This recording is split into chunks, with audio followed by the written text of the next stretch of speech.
Too many. Donald Trump still has criminal cases. Yeah.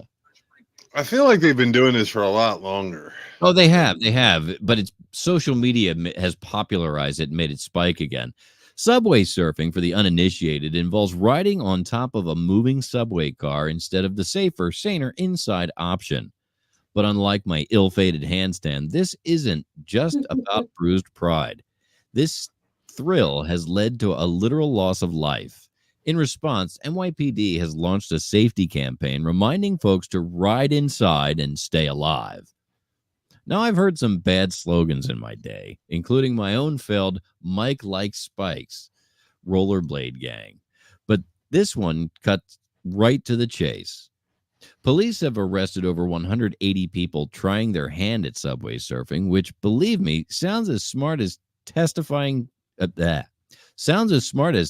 toast with your fingers. Yes, I did that as a kid, and yes, I still have the scar. This social media stunt is a modern-day tragedy in motion. If I had a nickel for every dare that got me into a dizzying...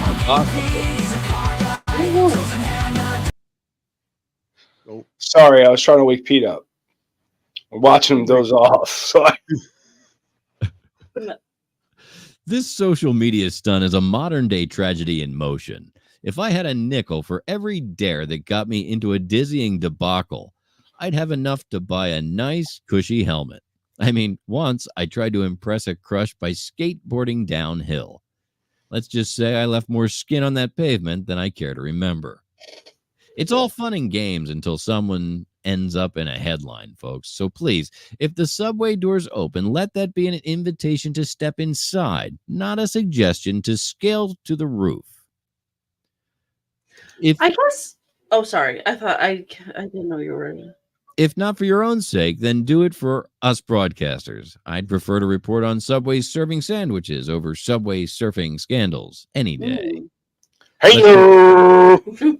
Let's remember, folks, no number of likes or retweets is worth risking your life. If you really want a thrill, try knitting without a pattern or attempt the New York Times crossword in pen, which I did. You are correct, sir. And let's just say it derailed my confidence for weeks. Stay safe, stay sane, and please stay inside the subway. This is Reverend Professor Mike Litoris signing off. So I feel like in the whatever back in the days, boys did this, children did this with like the cars where they would like jump into an open car. You know, well, there was a big scene in the original with Michael J. Fox, Teen Wolf. Yes. Where he was surfing on top of like a bread truck. He was a step fan, yeah. Yeah. And after that movie came out, there were several incidences of people dying after they fell off of. Well, so that happens, and then people would do this on trains and stuff. And so I just feel like this is just the 2024 version of all that. Right. People are still stupid. Yeah. Boys are still thrill seekers. Well, that's the thing is that, you know, men like boys, you need to get them out and make them do.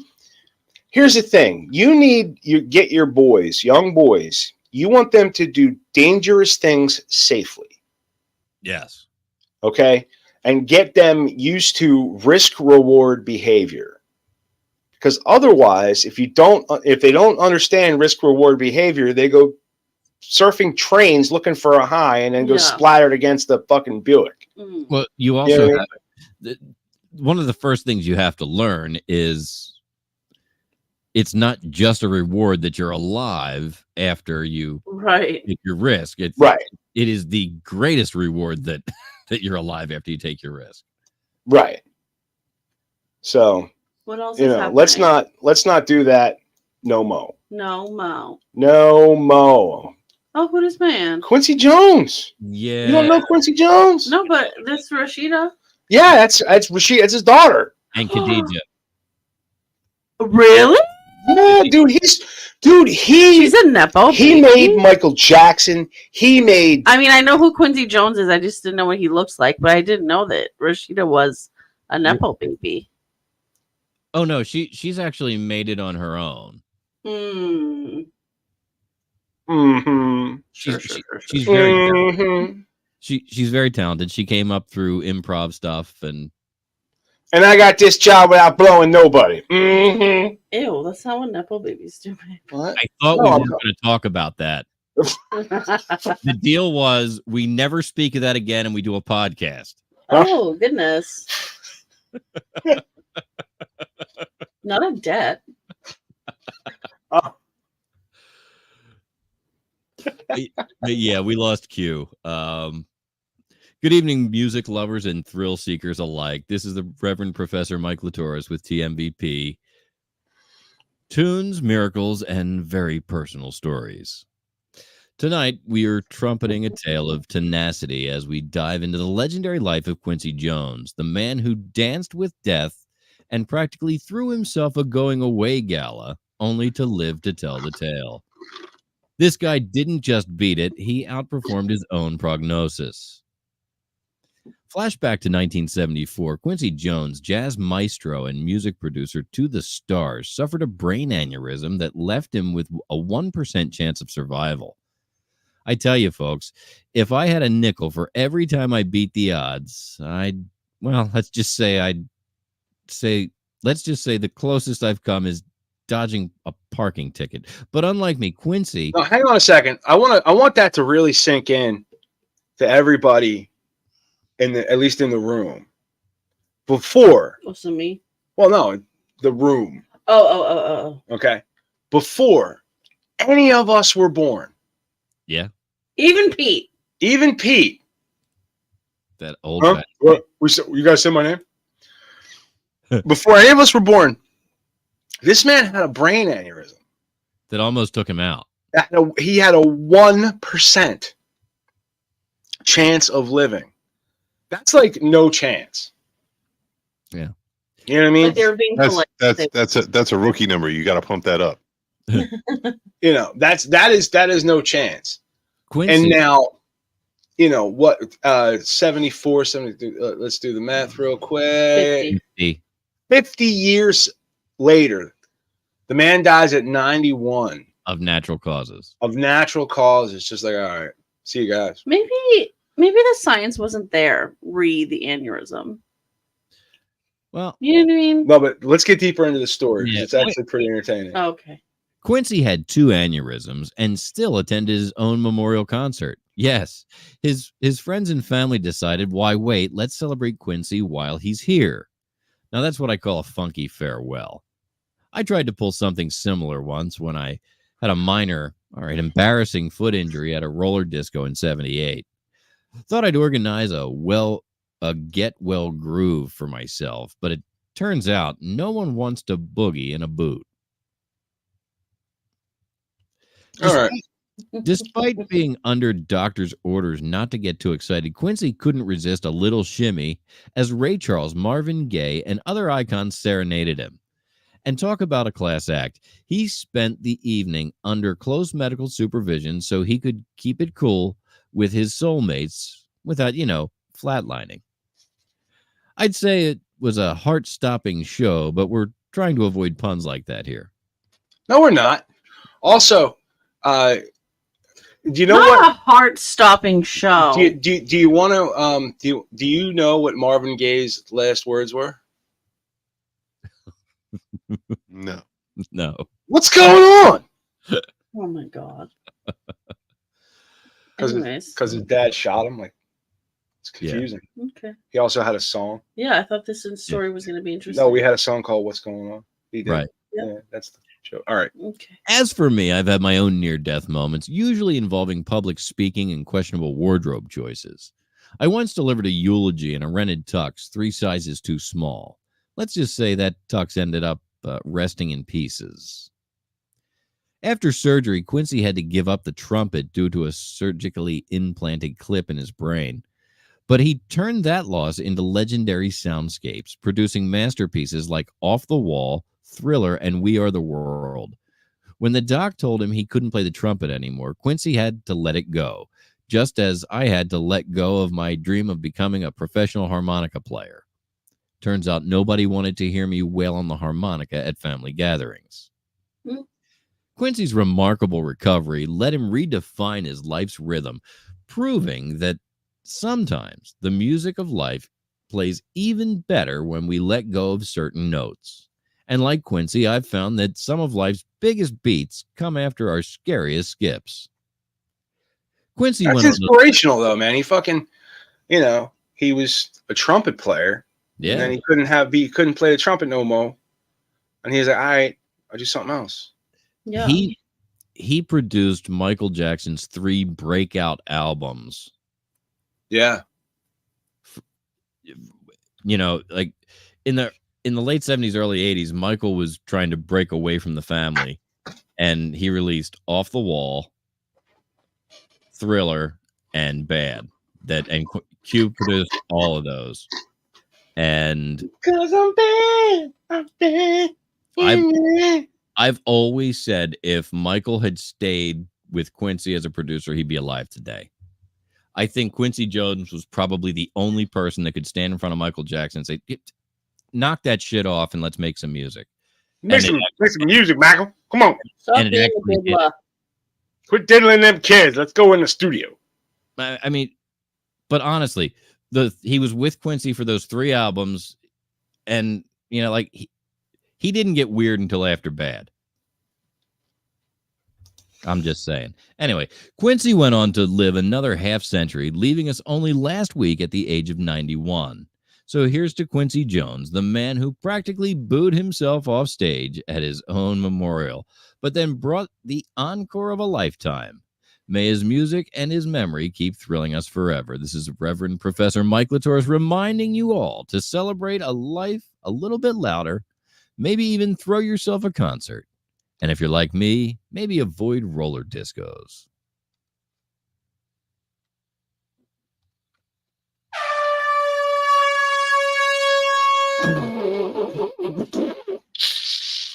Was that the last one? Because it's my bedtime. Yeah. It's time for me and Pete to go to bed. Dick.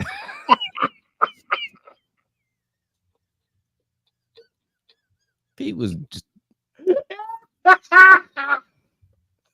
I'll tell you right now, if anyone did that to him while this motherfucker was sleeping, on air or not, he would be so fucking mad.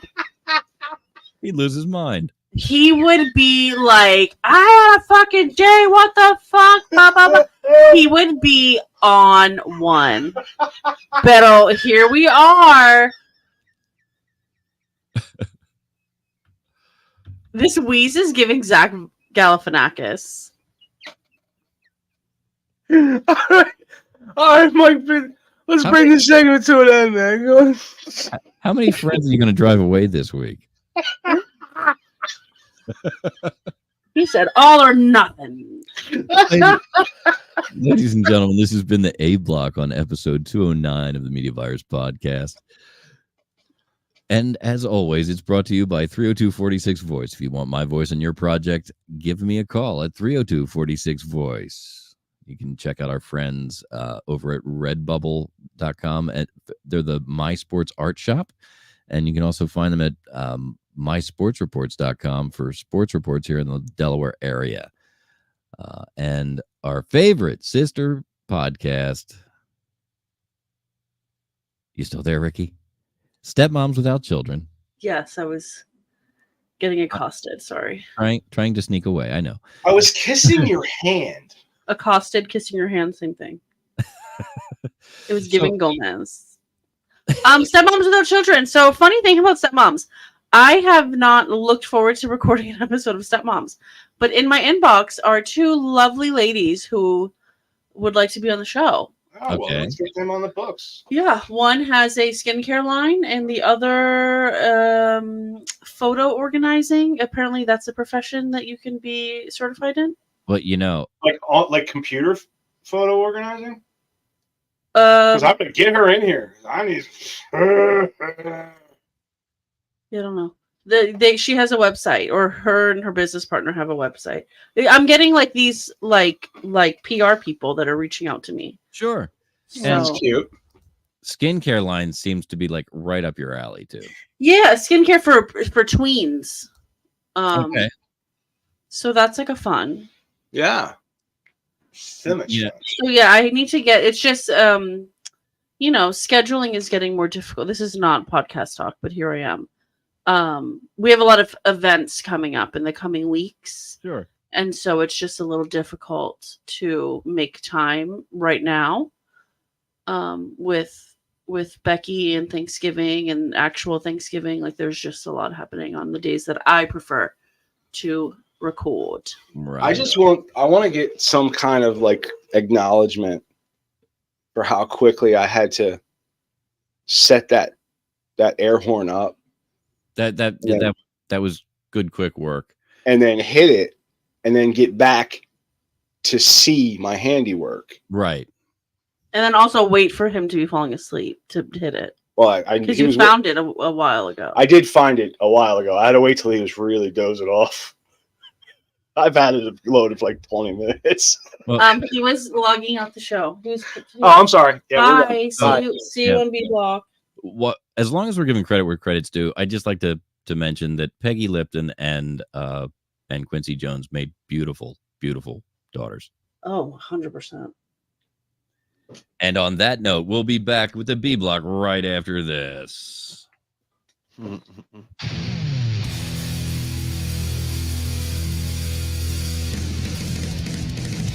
I'm not saying that I masturbated to serial killer documentaries, just that it was on.